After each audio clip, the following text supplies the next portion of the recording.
Hey everybody, welcome to the QuiverCast. You go left, I go right. Man, this wave is out of sight. Going surfing, going surfing, going surfing with friends. All right, everybody, welcome back to the QuiverCast, and we are stoked to have Ollie Henry back on the show. What's up, Ollie? Yeah, Mike, how are you, mate? Good. How's everything in Australia? What's happening down under?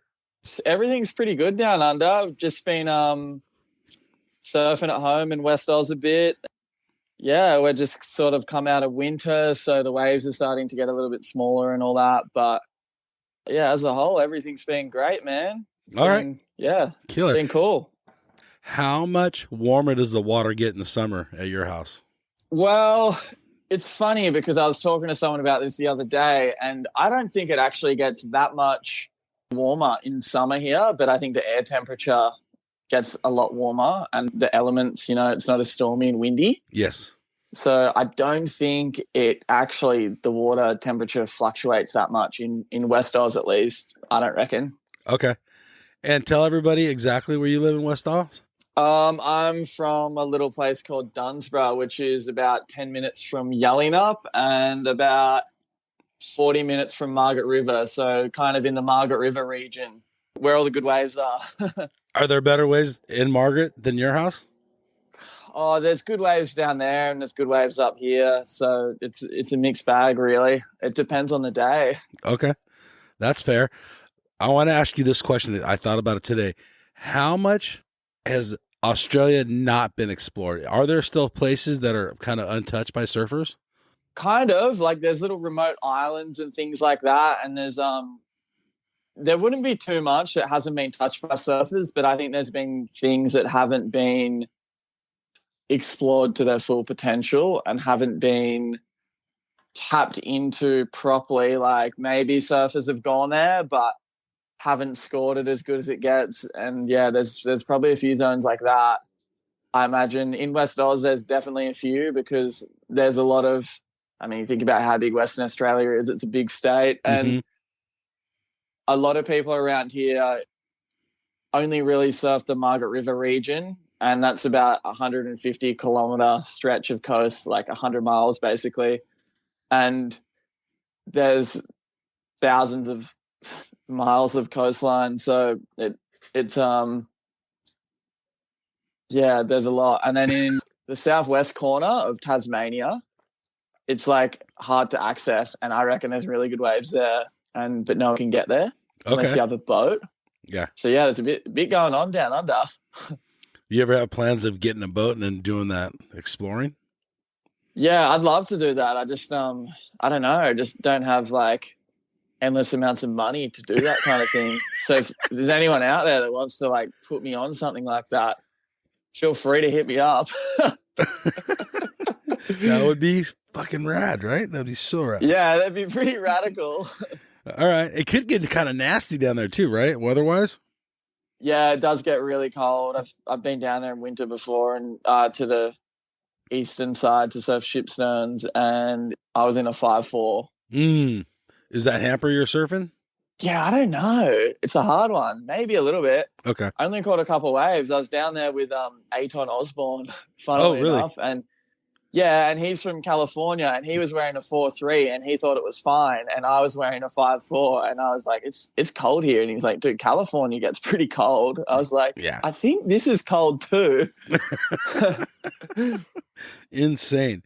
So let's review a little bit what's been going on in your life. You guys did this whole kind of Australian and then American tour of the new Rusty movie revival. Yeah, that's what we've been up to this year. I haven't done too many proper surf trips, but yeah, toured the movie on the East Coast and in WA as well. And it's really Australian, I reckon, that we did this, but we did an American tour, but really it was just California. And we were calling it an American tour, but we just went to like Cali. Okay. So let's talk about that before we talk about the movie itself. And it's an epic movie, a proper surf movie with time and the trips you guys did. But let's talk about the tour itself. How did you guys pick your spots to where you were going to show the movie?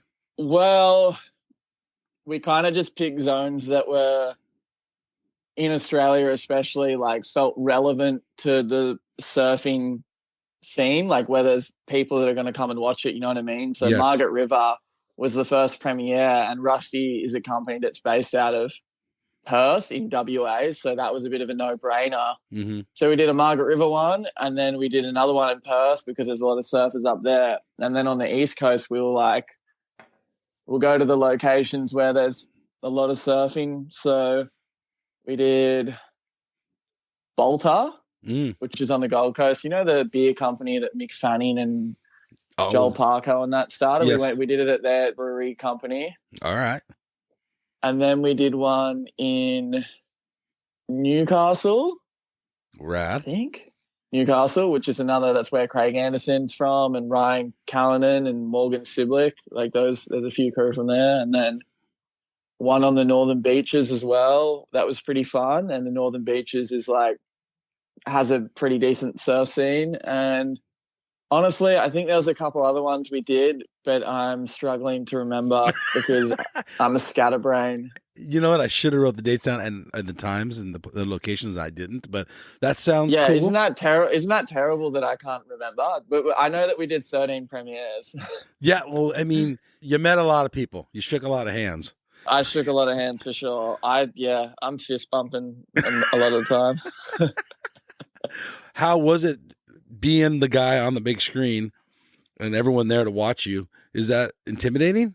Like not knowing these people, but them knowing you? Kind of, but at the same time, like, you know that people are there just to watch good surfing. Yes. And it's also like, because people are there to watch the movie and watch the surfing, like, you're kind of like proud of yourself for getting the people in the door to come and watch it anyway. Yes.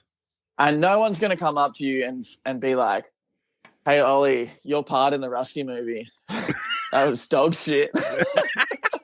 No, you're killing it though. So, yeah. Yeah, so no one's going to come up and say anything like that. So it's all pretty, you know, everyone's just there to have a good time. And I think the biggest premiere we had 800 people. Wow, that's huge.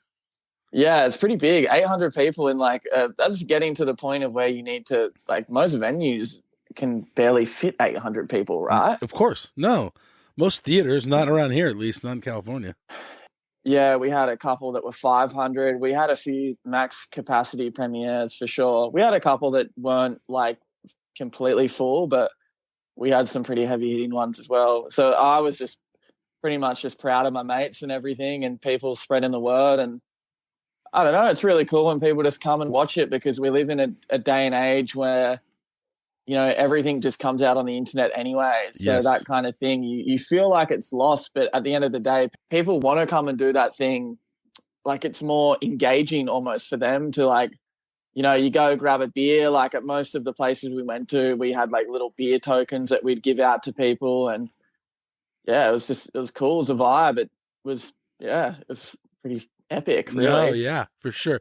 All right. So then you have a break in between, and then you guys come over to America. We're all surfers, but it's kind of a different scene, correct?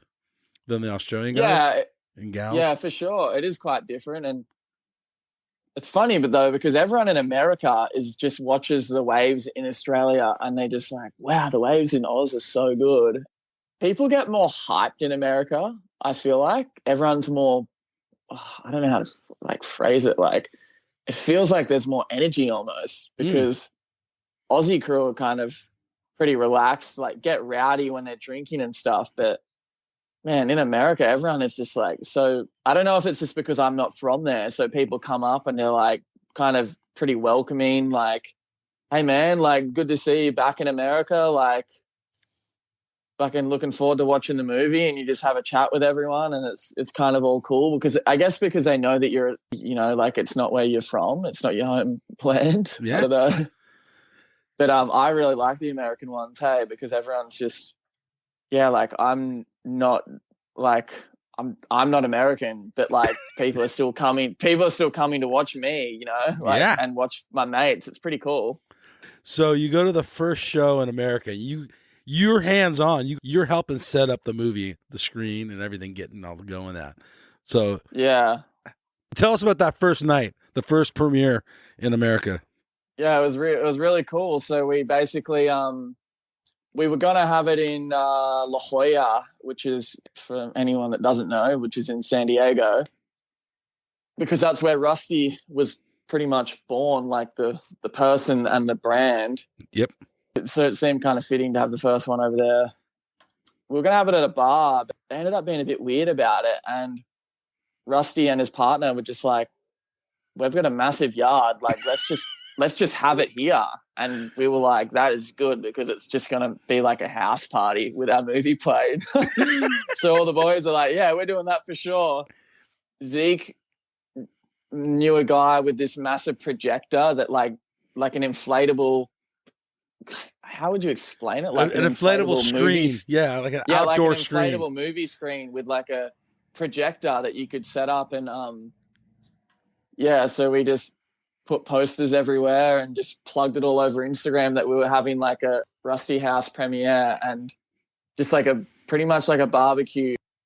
Just bought heaps of beers so that everyone could just have free beers. The kegs. It was kegs. The kegs. And then the kegs were just like, people didn't know how to use the kegs properly. So people were just walking around with like really frothy beers and that. And so funny. It was so funny. And it was my second night in America, and I was, fired it up pretty hard. Ended up back at that, there's a little bar in La Jolla, the Shack, I think it's called. Ended up back at the Shack, which is like Rusty's local, we would say like local pub, but I guess local bar in America. Yeah. And so like 200 people just all flooded into the Shack after we had the movie at the Rusty House. I wasn't pretty. there. The Shack kind of went off. I saw you were at the Rusty House premiere, right? Yes, I was. I left right before so tell them, like, the cops came. I mean, it was a proper house party. Lots of people. So we had a band play after the premiere, and it turned into like a proper, like, kind of raging house party, which is that's exactly how I wanted it to be. Yeah, it was so cool. Yeah, someone must have called the cops. I was out the front.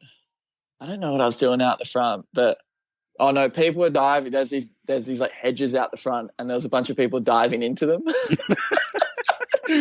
And I was out the front filming these people diving into them, and then the cops rocked up, and they're like, cops in Australia are pretty relaxed looking and not really that staunch, but cops in America, for some reason, to me, just look, I don't know, they've got a bit more on them.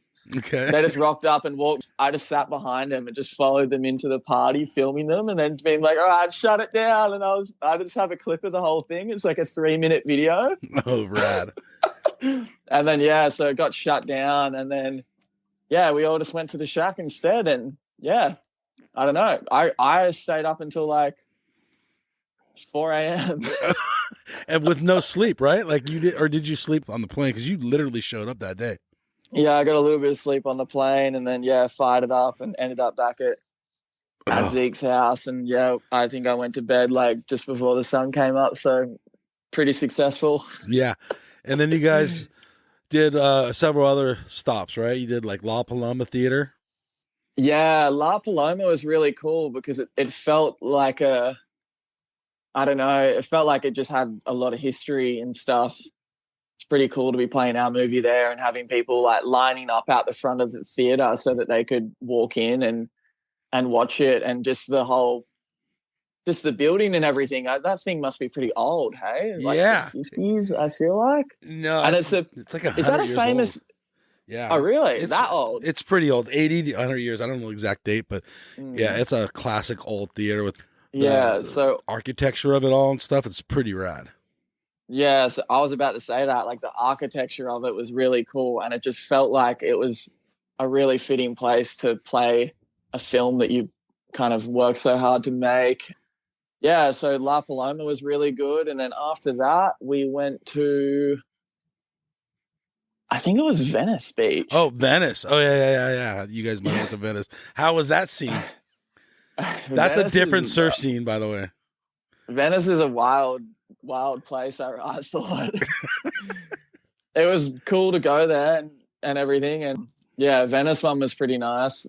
Kind of just fired it up again. And sort of like everywhere we went, people would show up, and watch it and get around it and just enjoy the surfing. And you think you'd get bored of watching your own film, but like when I watch it, I'm not really watching the film. I'm just watching people's reactions, and I kind of like to see it because you're like, oh, it's giving people a bit of, you know, like a bit of energy about it, and it's got like it's having like a positive effect on people. Yep.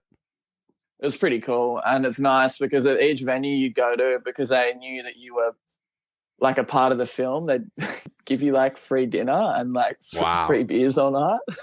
You're like a celebrity. Yeah, like a very, very like a Z tier celebrity maybe. Oh my God.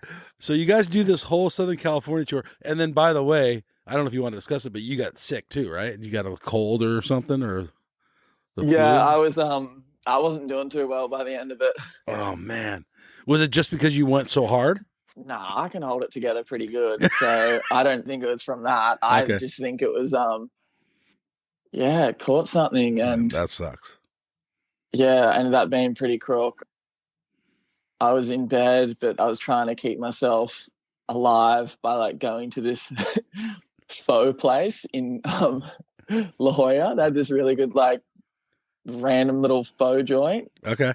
And we're like, there's so much nutrients in pho. Like me and Wade were convincing ourselves that pho was the best thing for us to eat.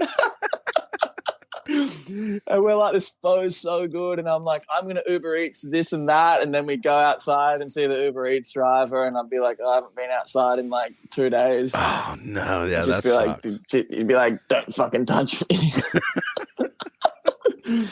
And then, so we found this pho joint and tapped into that. And then, dude, I started feeling a lot better. And we had after Venice, we had a Huntington premiere, which was really cool because, I don't know, it's a pretty iconic place. I know the waves aren't that great there, but Huntington Beach, it's like pretty iconic for LA, is it not? Yeah, no. The surfing. I mean, Surf City. Literally. Yeah, Surf City. And literally. Yeah, it was cool to go there. We somehow got given like a really nice hotel to stay at, which I'm not the kind of dude that cares that much about that kind of thing, as you could probably imagine. But it was cool. We stayed in like probably the best hotel in Huntington, and it was nice. So you guys do Huntington, you go back down to San Diego, you do Coronado. How was that? That was really cool. We'd had a lot of premieres which were kind of for adults, like at bars and things like that. Yeah. But the Coronado one, we kind of wanted it to be like for kids to come and watch. Somehow we teed it up with like a Jamie O'Brien thing as well. Yeah. So Jamie O'Brien had like 1 million people there to see him. There was, I don't know, like maybe like 400 like kids there. Okay, cool. Groms. We got there. It was like the same setup, the Rusty House premiere, where they had like a projector that like blew up on the beach, and we had the premiere on the beach in the sand. And Rad. and it was like a really nice, like, because it's summer over there, like a summer sunset. And man, there was just like heaps of parents there, and everyone's just like, thanks so much for putting this on for our kids. And the little kids are just frothing and asking for like, can I have your hat?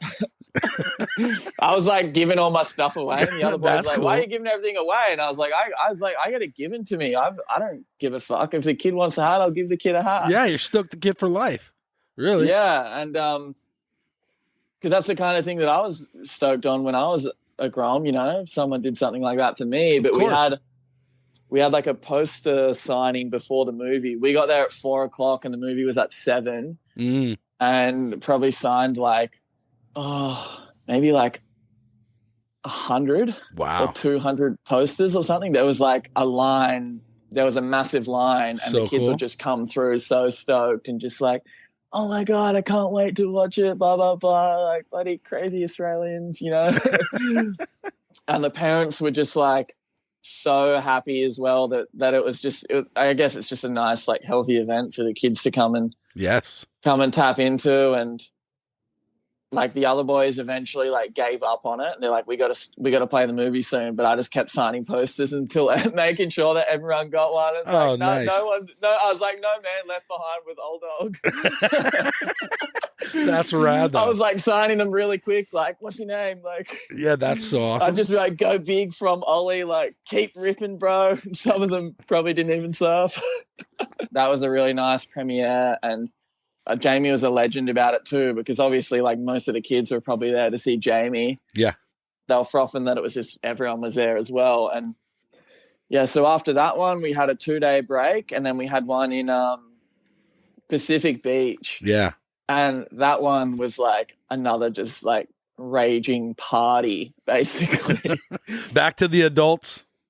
Yeah, we were back to the adults there. There was, yeah. And that one was really good because it was like a pretty mental bar, and they just played it on every screen that they had in the bar. They didn't have like one particular screen. Okay, cool. They just had like, yeah, so everyone could just watch it from their booths and all that, and people got around it. And then we had like a DJ on after it and just cleared like this massive dance floor, and it was pretty good. That was a good way to finish it off. And yeah, there might have been like, I don't know, maybe that one was like another 350 people. Like it was that capacity again. Nice. Yeah, you got to put on a good party. If you're doing something on a Saturday night, you want to play the movie and then have it be like a party afterwards. And of course. Yeah, and we were just another rager while I'm trying to like hold myself together with like foe influencer A. Yeah, hold myself together with foe.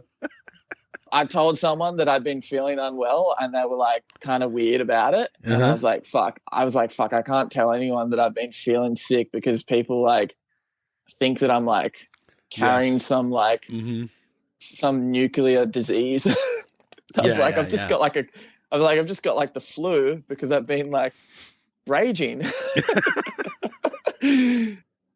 No, that one was really cool. Someone, I don't know, the guy that owned the joint was like giving everyone tequila.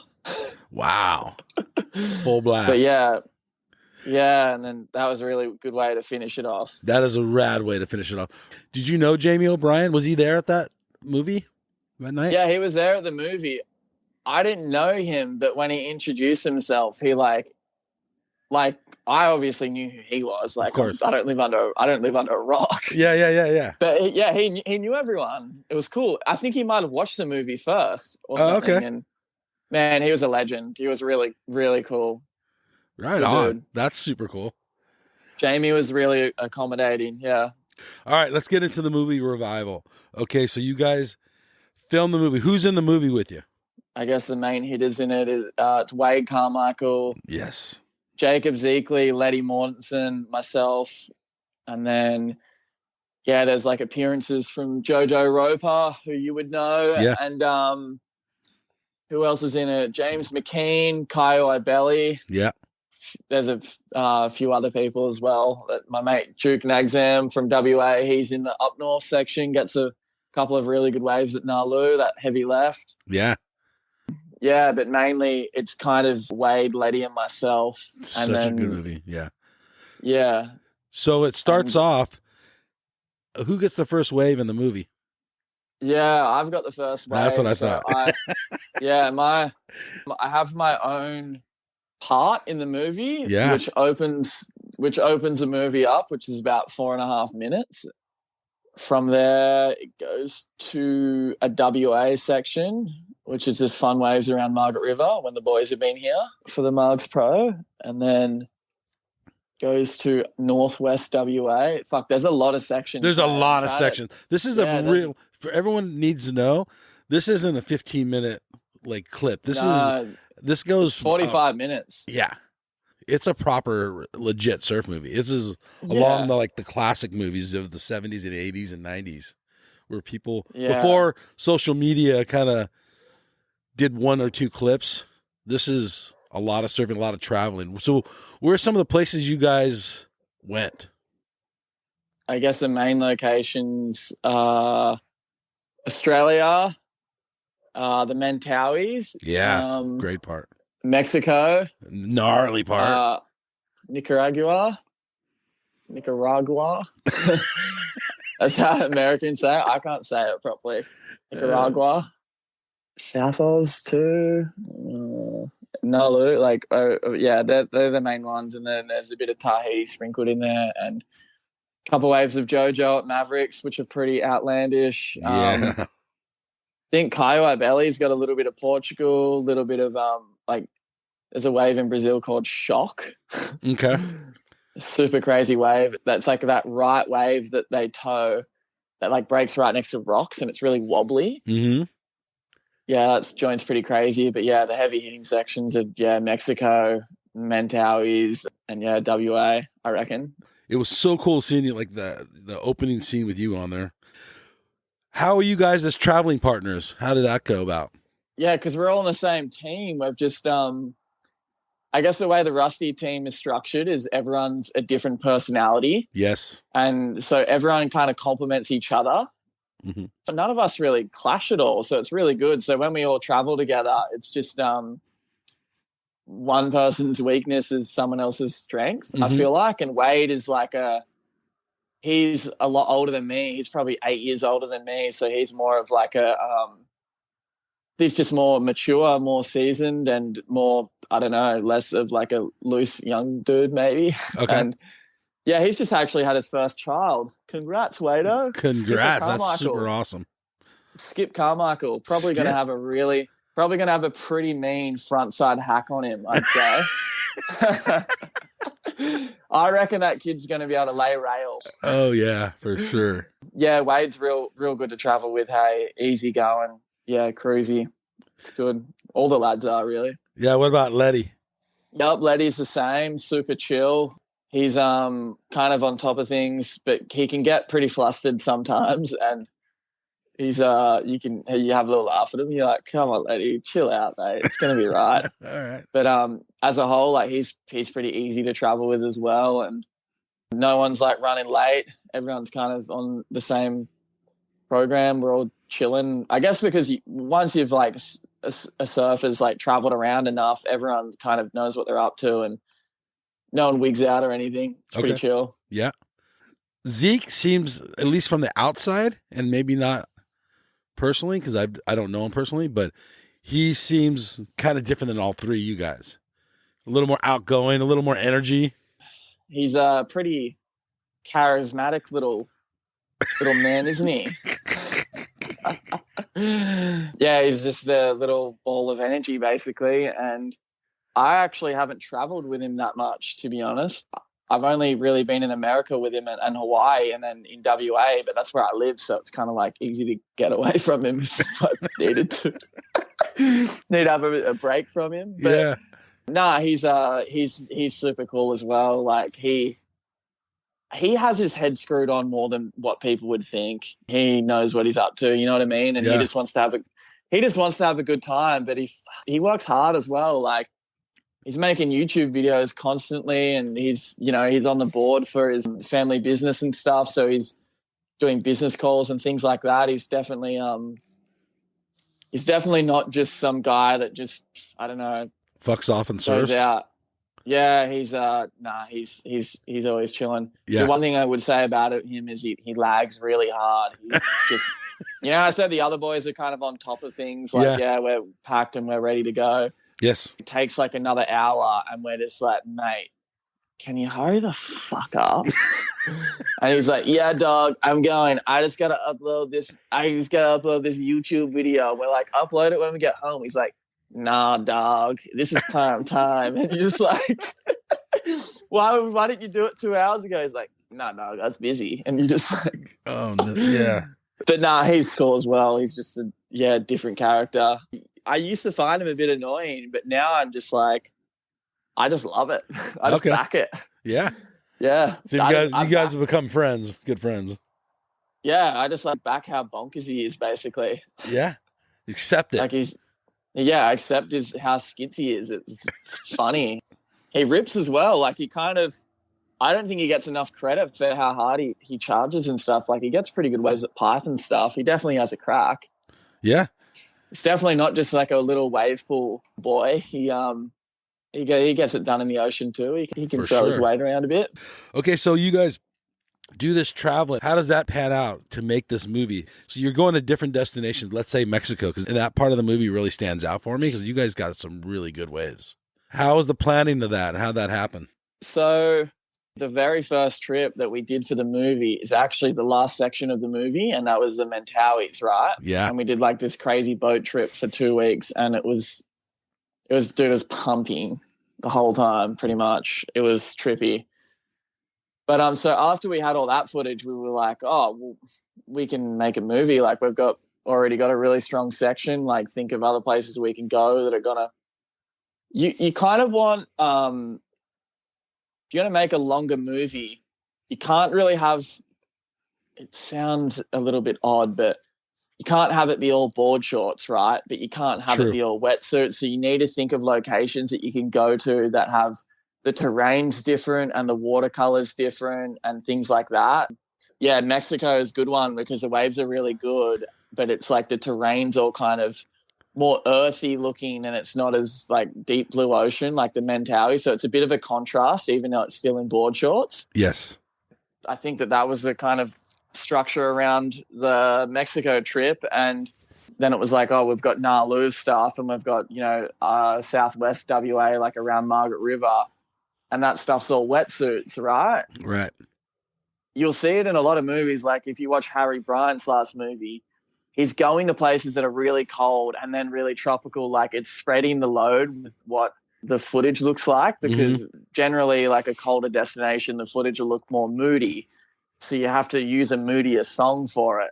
You base a lot of it around like the kind of shots that you're going to get and like the kind of eclipse and how the movie is going to be colored as well and that kind of thing. I don't know. It's kind of it's a rabbit hole, but anyway, anyone watches a good surf movie, you'll see what I mean. It'll have a broad kind of location lists that aren't all too similar to each other, to keep it entertaining. Mm-hmm. So that's the idea with this film. Like goes around a bit. We never went anywhere really, really cold, which I would have liked to. We were planning to go to the South Island of New Zealand. Never really happened. Yeah, it's just a broad spectrum, and yeah, I guess that's how it all kind of went down. How much planning was put into this movie? I would just go do something if it popped up. Not a whole lot of planning for me, but yeah. That's pretty nice though.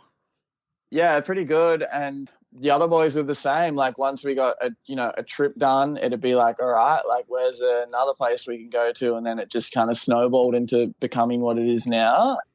I actually did put a lot of effort into my own part because I knew that I was going to have my own part, and I was trying to get some different airs or trying to get like turns because I don't have many turns and different kind of barrels and things like that. Okay.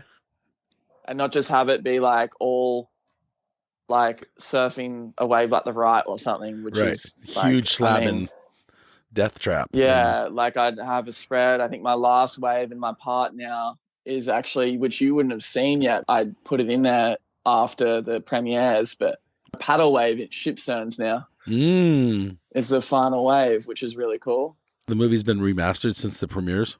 Yeah, it's been changed around a little bit. Cool. It's not very different, but it is. It's something that people do a lot with surf films. Like you go, oh, all right, we've got it watchable. Yeah, we're going to start premiering it, and then before it comes out online, you might add a couple little tweaks because when you watch the premieres, you're just watching it so much that you pick up on things you might not like as much as you originally did. So I've changed a couple angles that waves were filmed at. So it might be filmed double angle, and I've been like, oh, actually, I don't really like that angle that much. Change to this one and see how it looks. It looks better. So you go with that one. It's pretty nitty gritty, and changing the frame rates of clips as well. We did so that the clips would play smoother or slower. Wow. Yeah, there's a little bit of tweaking that's going on, but I think it's come out pretty good. I actually haven't watched the whole thing since it's been like remastered, but I'm pretty sure it's probably pretty good. Oh yeah, for sure. Hopefully. Yeah, and like the music part, like how involved were you guys in picking like your music for your section? Were you involved at all in that? Yeah, I was had a couple of different songs in mind, but Mm-hmm. I chose a band called Violent Soho, and they're from Australia. 5 or 7 years ago, they were pretty big, and that was about when I was like 16 and just getting into my little kind of, I don't know, like a teenage era where you might start like going to a couple little parties or want to go to little festivals or whatever. And Mm-hmm. they were like a pretty big band then. And I think that it suits my surfing. Okay. So that's why I picked that song, because it was a song that like kind of, I wouldn't say it meant something to me, but I think a lot of Aussie crew around my age, they would have got around the song pretty hard. It's not just a random song that no one's heard. It's like a song that they're like, oh, it's a bit of an anthem. Like people will sing it at festivals and stuff like that because they know the words. Okay. Song like that. So that's why I like that song, so people could like chant it a little bit. Like at the premiere in Margaret River, there was 800 people there, and when the song came on for my part, everyone was singing the song. Yeah, that's rad. Really, really cool. Might be probably my highlight of the whole thing was just people just going like, yeah, singing along, but watching my surfing and just being hyped on it. And I was just like, I think we've done a pretty good job of this. Yes. Yeah. So it was kind of a natural fit, is what I'm hearing. Yeah. The other music I didn't have too much input into. We'd all just sort of agree on what sounded good and what suited the section. And yeah, if it didn't suit it, I'd be like, chirp up, like, fuck, I think that sounds dog shit. But Okay. if it sounded good, I'm like, yeah, that fits really good, lads. Like, good job, everyone. And there'd be things that I would agree on less than what other people, like what Letty might or whoever. But Of course. as a whole, like, it's a team thing. So not everyone's going to be as keen on certain things. But yeah, I think the boys kind of all just chimed in, and that's how it got the tracks that ended up being on. How are you guys releasing the film? That'll be on Stab Premium for a little bit. So for anyone that's got that, just yeah, it's a little bit like exclusive, I guess, for a little bit, but then it'll come out on YouTube probably. I'm actually unsure of how long after, maybe like a month or two after, but I feel like everyone has a mate that's got Stab Premium. Like, just get their details if you're keen to watch it. Like, I don't even have Stab Premium. I use my brother's account. I pay for the damn thing. Yeah, I don't pay for it, but I feel like I should because I tap into it a bit. I know that. Well, it's a family. It's the same family. You're good. Yeah, it's a family union. That's right. Right on. So it's premiere on Stab Magazine, which they'll help push it big time. And it's such a fucking good movie. Anybody that surfs, it doesn't matter what generation, this relates to surfing today. It's not all just wave pools and little tricks. You guys are charging hard. Yeah, it's pretty broad. And yeah, broad's a good word. I like that. Like, yeah, it's a broad spectrum. And I think that there's something that will suit what everyone's kind of after. Mm-hmm. Like I like the whole structure of it. It's definitely, I mean, I can't complain. When I watch it, I'm like, yeah, sweet. Oh, now we're here. Cool. Yes. So, yeah, it's pretty good, I reckon. So how long did it take from start to finish? Do you know? Do you remember? Well, it was sort of like on and off. Like, so we'd go on a trip and then wouldn't go on another trip for like 3 months. You know what I mean? Mm-hmm. So it was probably, the first trip was in 2022. Okay. And the last trip was in the end of 2023, and then it got edited. So like up until now, like 2 years, but really it was only like a year and a half of filming, maybe less. Were you guys working with the same filmers? Was it a same team shooting the footage? Yeah, kind of. We had a couple of different crew involved. My good mate from Gracetown, Rex, was one of the filmers. I film with him all the time. Yeah. And yeah, so he was on board with it. Another guy, Jesse Little shot a lot of it. He shot most of the Mexico stuff, I think. Another bloke, Tyler Gare, he's another good mate of ours. We're just because we're mates of all the filmers, so there's some Tom Jennings clips in there too. Killer. Yeah, a few different crew, but it wasn't like 10 different filmers. It was probably 4 or 5. So they were familiar how you guys surf, the different styles you all had? Yeah, I guess so. And you sort of know that when you go to a certain wave, you know who's going to kind of be ripping the hardest, I reckon. Who's going to be the standout kind of in that session? Yeah, that's how I feel. Like if I go to a right-hand point break with like Wade, I know that Wade's probably going to be surfing pretty good. And like, So powerful. and yeah, but then if we go to like a right-hand like slabby barrel, I know that I've got a good chance of getting some good footage because it's kind of like the waves I'm used to surfing. Okay. Yeah, but the filmers, they just film it for what it is. You know what I mean? Like they're just trying to do their job. If there's a guy that does good airs, they probably expect to pan the camera up a bit more That makes sense when they're following someone along a wave. But if they know that someone else is up, they're probably not going to be panning up too hard unless they're expecting Wade to start busting big airs. Do you have one standout session that really stands out to you as when maybe it was the most fun, or it was the most scary, or it was the most productive? I do for sure. It's a session in the Mentawais. It was probably like one of the last sessions of our trip, and we just went to this really, really remote island in the Ments, and I don't know if I can say where it is, so I'm not gonna. Okay. But it is in the Mentawais, and I remember like asking the captain, because there was a bit of swell coming, I said, where gets the most swell? Like, where do you think is going to have the biggest kind of best waves for this little swell so we can try and get something kind of fucked up? Yeah. He's like, oh, we can go here. It's really far away and it's going to burn a lot of fuel.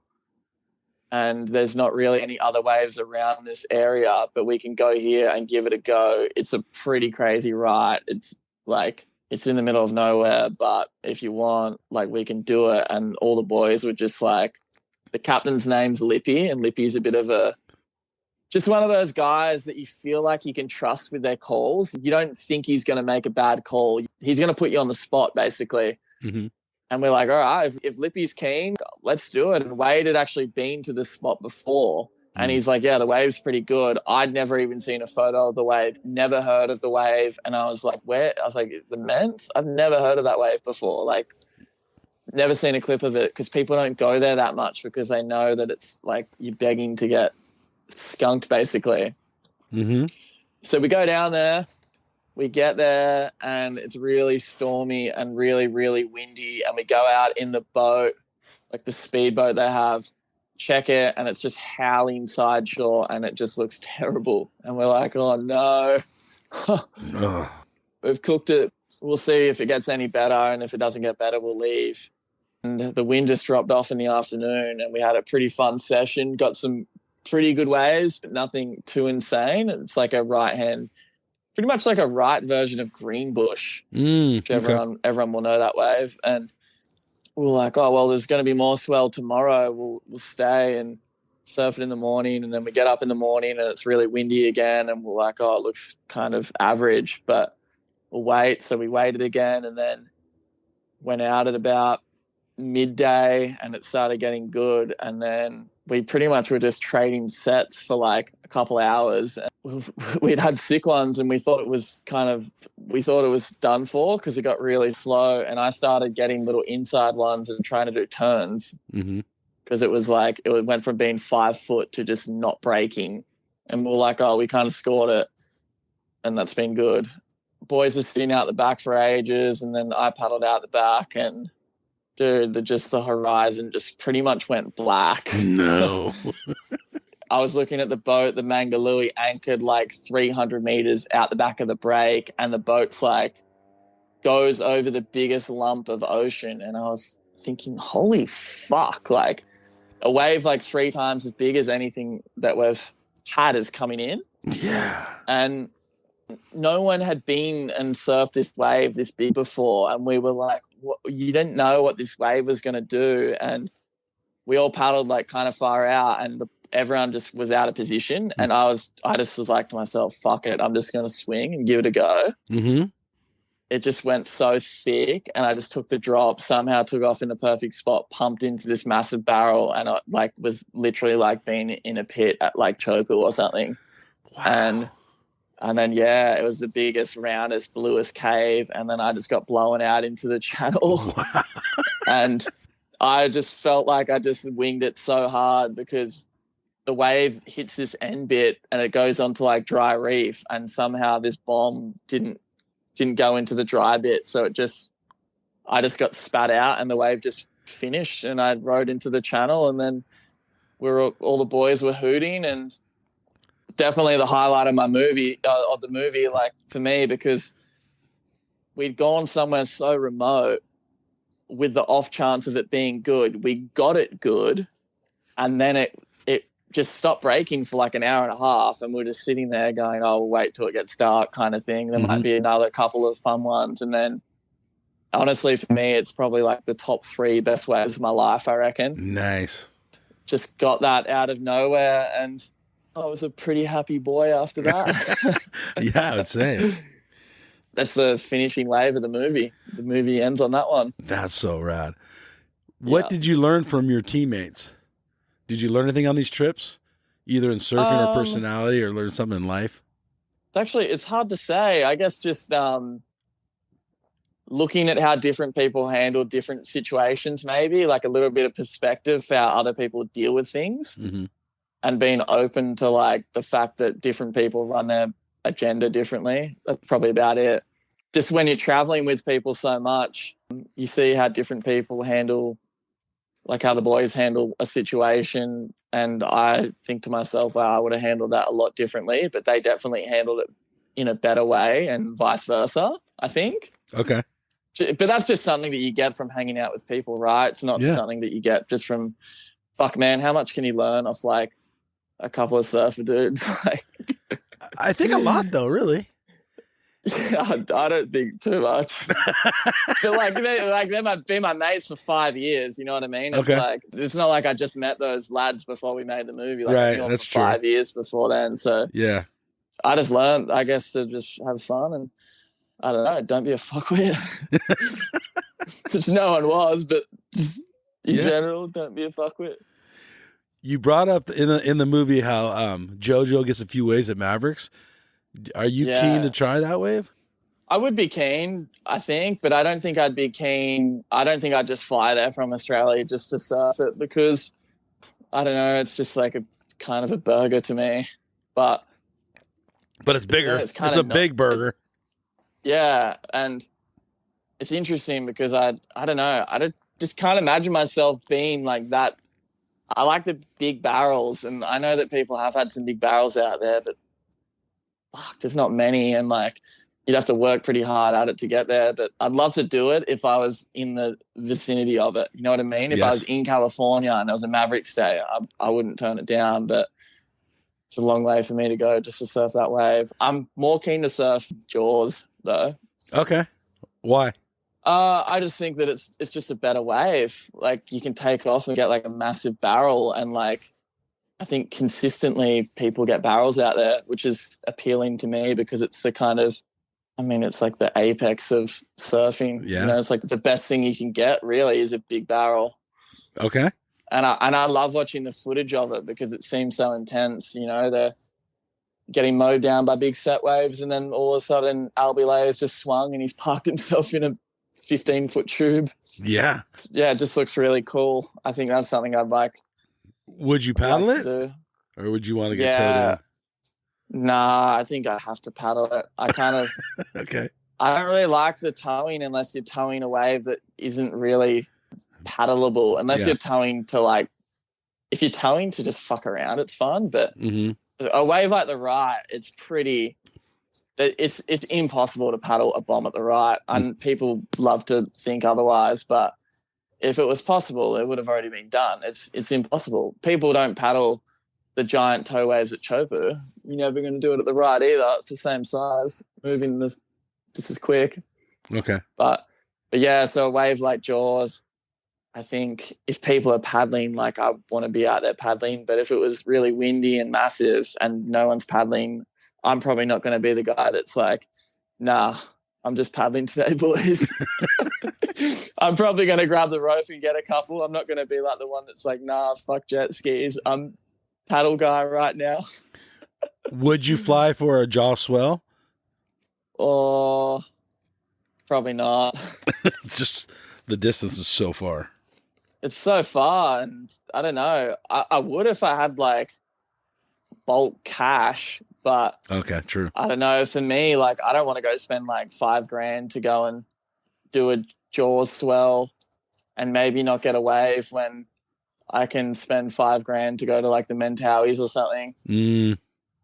You know what I mean? Yeah, And yeah. my heart isn't really, I like surfing heavy waves, but I'm never going to be the proper like big wave kind of hell man. Like I like doing airs and things like that as well. You know what I mean? Like my surf, it's just a side of surfing that I get around, but I would like to surf jaws for sure. It's definitely something I want to do. So maybe one day I will just fly for it. But I just don't really know anyone over there and don't know how I would do it either. Okay. That's fair. I'm sure someone could reach out to you. It's like a bit of a logistics things for me. Like I don't know how to do it. I don't have a paddle gun. So yeah, but I mean, yeah. How different would the equipment look from what you're riding? Yeah. So the boards I use at the right are like I've got one here. I'll read the dimensions out to you. All right. It's a 5'9".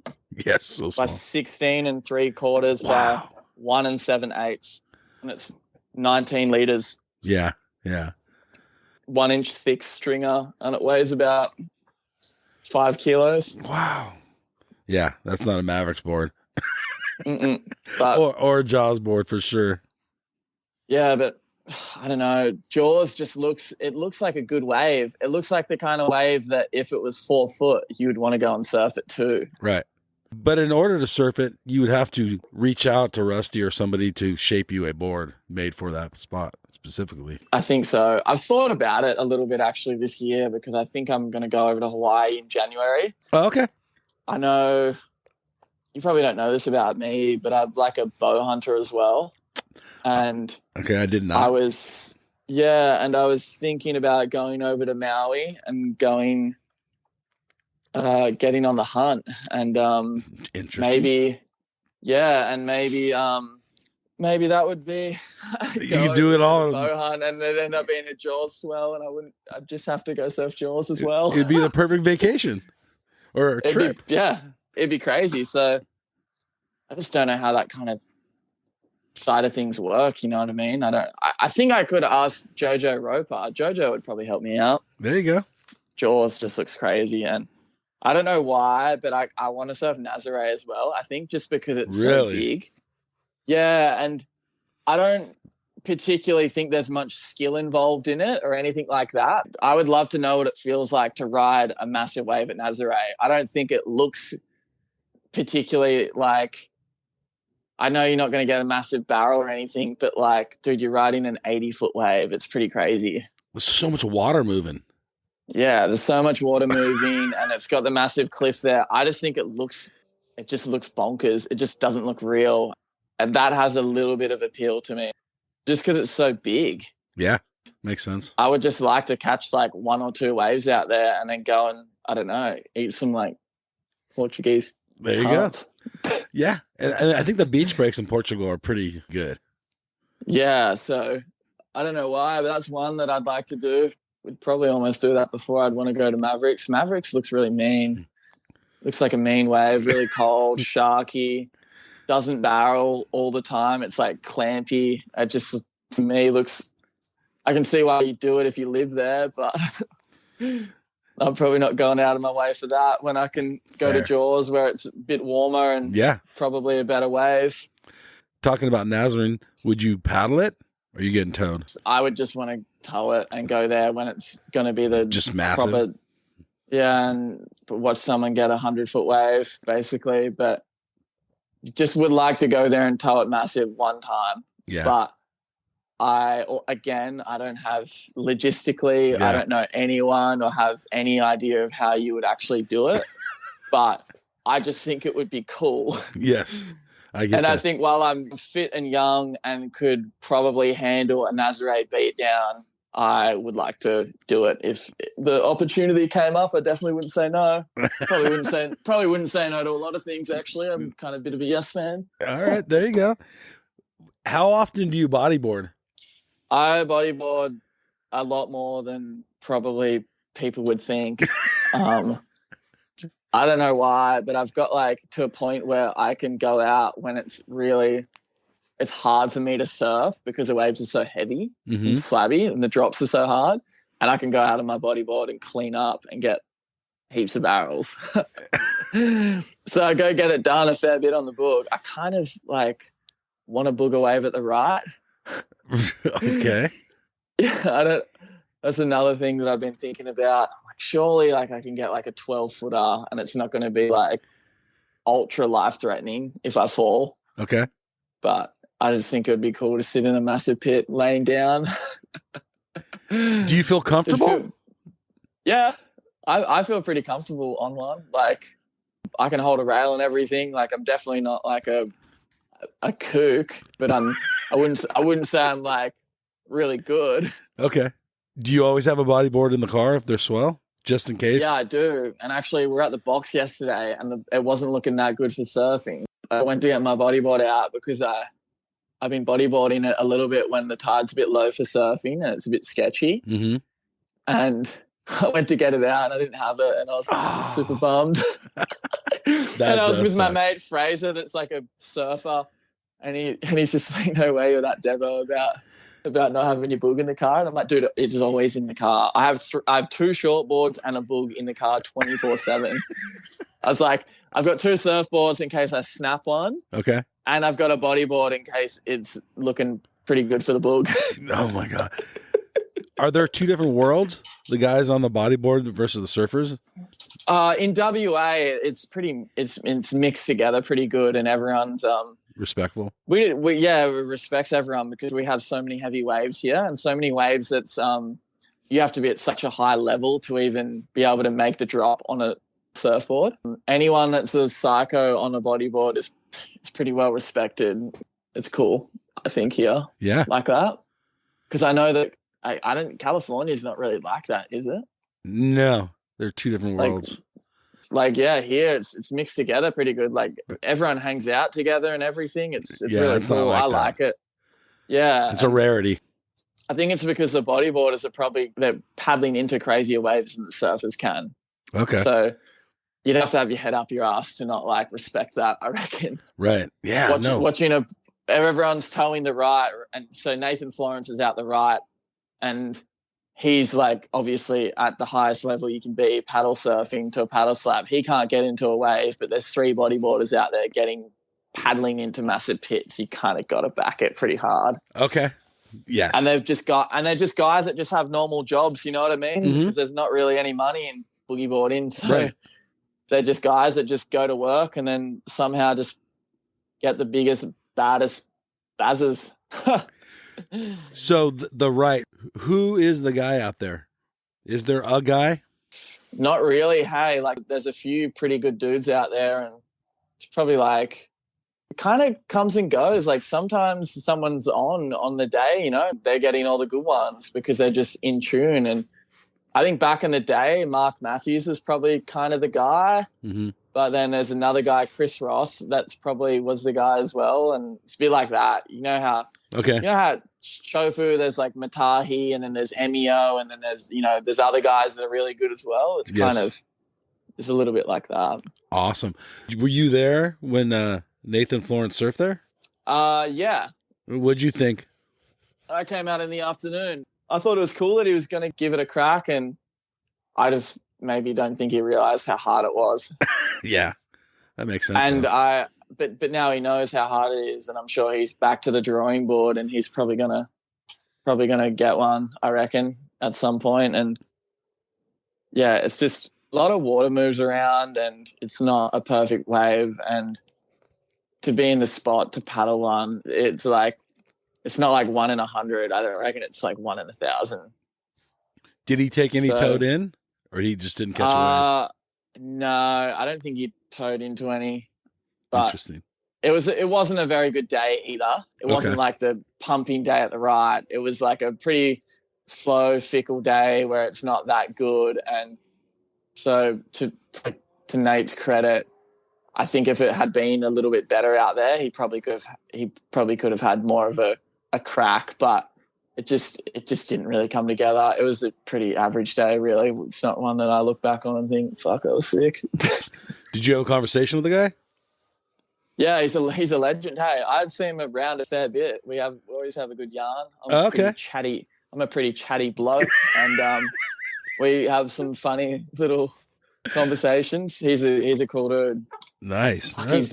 He's good as well. Like, man, there's not that many people that get around that just can get a good wave at like every spot, and he just makes it happen. Yeah. And you know, I don't know, like Laurie Towner was a bit like that, and he was always my favourite surfer. So I'm sure that Nathan Florence is probably a lot of Crom's favourite surfers at the moment. And there's your connection to Hawaii, by the way. You have a little talk. Yeah. Yeah, I wonder what he'd say. He'd probably just be like, I get people message me flat out about this shit. Sure, he'd be like, Ollie, surely you got someone else to ask about it. Right on. I don't know. He seems like a pretty nice guy. Maybe be nice about it. Yeah, I'm sure he would. Is there a favorite spot that you don't talk about near home or in the general vicinity of your house? You kind of keep it to yourself? Honestly, man, not really. Like where I live, it's pretty blown out now.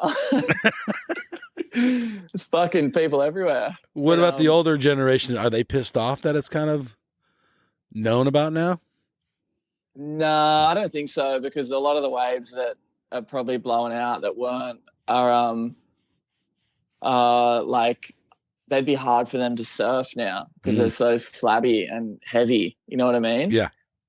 But there's waves down the coast and up the coast that are pretty low key that people don't really know about. But man, like it's what I was saying before about the coastline here. Yeah.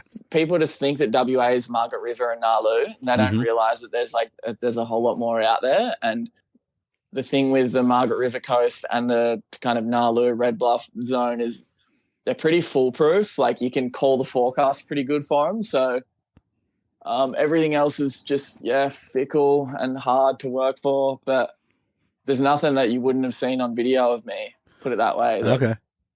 Yeah, they're just my waves that I surf all the time. Right on. Nothing too secret going in WA. Those days are over. Yeah. Oh, bummer. And good and bummer. At least the world gets to see some good surfing, some gnarly waves. Exactly. Yeah, for sure. And people come over here and hang out, and I like it when people score WA because they're like, dude, it's so nice and so good here, and I don't feel any like localism. You know how different places you can like, but I don't have that because I don't like vibe people or anything because I just think that I love this area and the waves that it has. Like, why would I be annoyed at other people that are here to enjoy the place that I enjoy as well? Like, as long as it like within reason, if you're burning people and stuff and right. you know, fuck with it, it's probably a bit annoying. Yeah. You know, or people like leaving rubbish on the beach or anything like that. But I think you'd pull someone up on that even if you weren't you weren't in your hometown. Yeah. Nah, so it's all sweet. Nice. All right, everybody. So this is Mike and Ollie Henry, and we are out of here. Thanks, Ollie, for coming on the show. Yeah, thanks for having me, mate. It's always good to catch up with you. It's so fun. All right, everybody. Later. Right. Man, this wave is out of sight. Going surfing. Going surfing. Going surfing with friends. Ride this wave to the shore. Paddle out, I'm gonna catch 10 more. Going surfing. Going surfing. Going surfing with friends. I don't care if it's wrong or right. I'm gonna do it all day, I'm gonna do it all night. I'm going surfing. I'm going surfing. Going surfing with friends.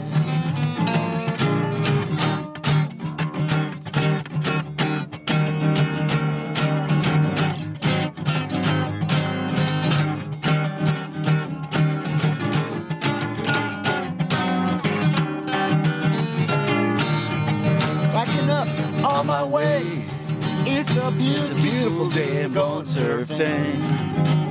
I'm going surfing. Going